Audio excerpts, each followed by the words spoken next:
An often overlooked but enormously successful design from a smaller nation's aviation industry during the Cold War period is the Aero L-39 Albatross. What was then Czechoslovakia had built up a domestic aviation industry and kind of carved a niche for itself, producing jet-powered trainer aircraft for the Warsaw Pact. The earlier L-29 Delphin jet trainer had proven to be a success and was one of the first, and few, foreign-built aircraft operated in regular service by the Soviet Union after World War II. The L-39 Albatross was designed as a follow-on successor, building on experience gained with the L-29, and incorporating features that were cutting-edge for a trainer aircraft when development started in 1964. At a casual glance, the L-39 looks very conventional, but it was actually the first turbofan-powered jet designed specifically as a trainer aircraft that entered service anywhere in the world. It first flew in 1969, and only very minor changes were made from the prototype before it entered mass production in 1971. The L-39 was an instant success. It replaced the L-29 as the standard jet trainer for the Warsaw Pact and quickly gained a reputation as being simple to fly, cheap to operate, hard to break, and easy to fix. These excellent qualities led to strong performance on the export market, with several dozen countries buying L-39s all throughout the 1970s and 80s.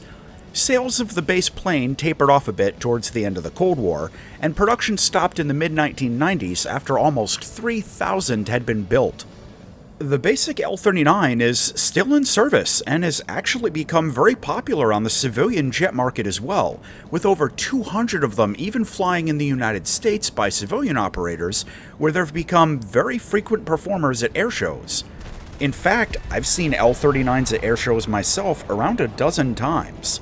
The plane was developed into a pretty large number of variants over the years, including a target tug, several light combat versions that were still under the L-39 designation, and a few more advanced combat-capable models produced since the end of the Cold War under new designations like the L-139, L-159, and so on.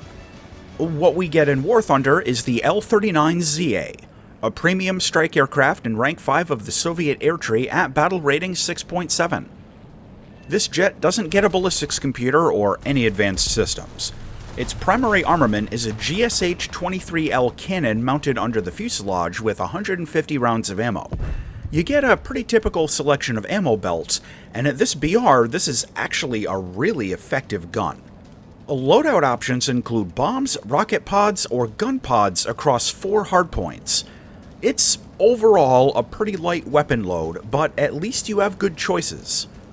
Notably, the gun pods give you 3 7.62mm PK machine guns per pod, with 500 rounds of ammo per gun.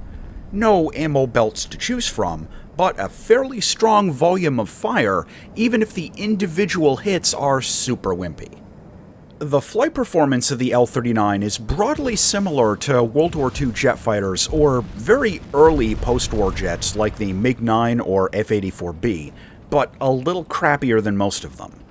Its low-speed acceleration is generally on par with an Me-262, but it starts getting outpaced at around 600 kilometers an hour, while its turn performance is more similar to the HE-162. It can be competitive in a dogfight with other early jets, except for maybe the Meteor or the Yak-15, but it's still at a heavy disadvantage against superprops. Oh, and its top speed is slower than basically all of those other jets except for the Yak at some altitudes. The good news is that its controls don't compress as badly as most of the superprops do, so if you get one to chase you into a dive or something, you might be able to get an easy reversal. And speaking of superprops, they're a problem. They can out-dogfight you, out-climb you most of the time, out-accelerate you below 600 kilometers an hour or so, and your top speed is only marginally better. But the medium-end acceleration is so poor that they'll run you down more often than not. In fact, a couple of the superprops like the Spitfire Mark 24 actually top out a little faster than the L-39 at some altitudes. Now, the silver lining to all this is that the dive performance and top speed in a dive is still much better than the super props it fights, so if you've got some altitude, you can usually escape if needed. It's also worth mentioning that, like all other aircraft, taking external ordnance is going to gimp your flight performance. In this jet, it hurts it pretty bad if you go out with the bombs, but as of making this review, the gun pods currently have almost no weight to them and incur only a very small penalty. Enjoy that while you can, they'll probably patch it at some point. When you take the L-39 into air battles, you get one big advantage. It starts with an air spawn on most maps. That helps mitigate the limited flight performance to a degree, and it helps you get a head start on your initial climb and acceleration. Now, this is classified as a strike aircraft, which is why it gets the air spawn, so going for a base or ground targets before shifting to air combat is a legit option. That brings us to the main shortcoming of the Albatross, its limited payload. Without incendiary bombs, you can't take out a base in one sortie, and the ammo you get for your cannon is incredibly limited.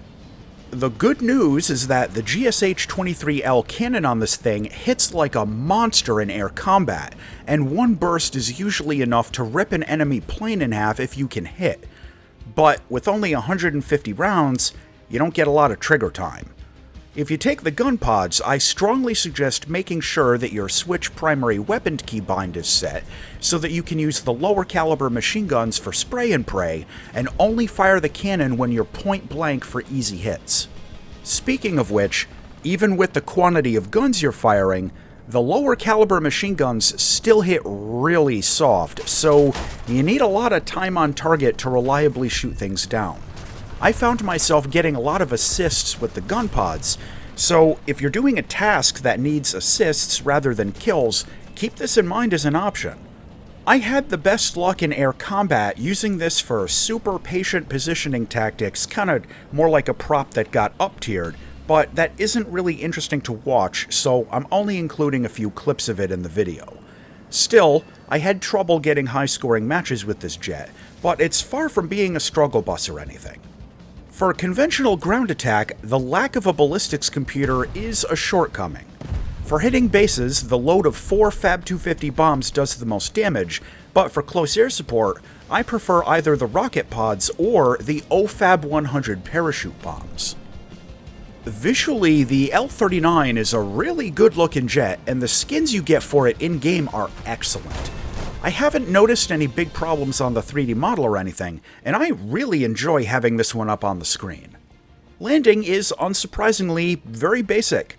The jet benefits from a pretty low stall speed, but it doesn't get a drag chute or anything.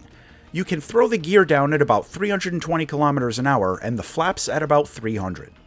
The cockpit is well detailed, but the view is pretty obstructed. This is one of those jets where I found it easy to fly with the VR headset, but difficult for combat. To close out on the L-39ZA. This jet can take a large quantity of external machine guns, it gets an air spawn in RB, and it gets premium bonuses.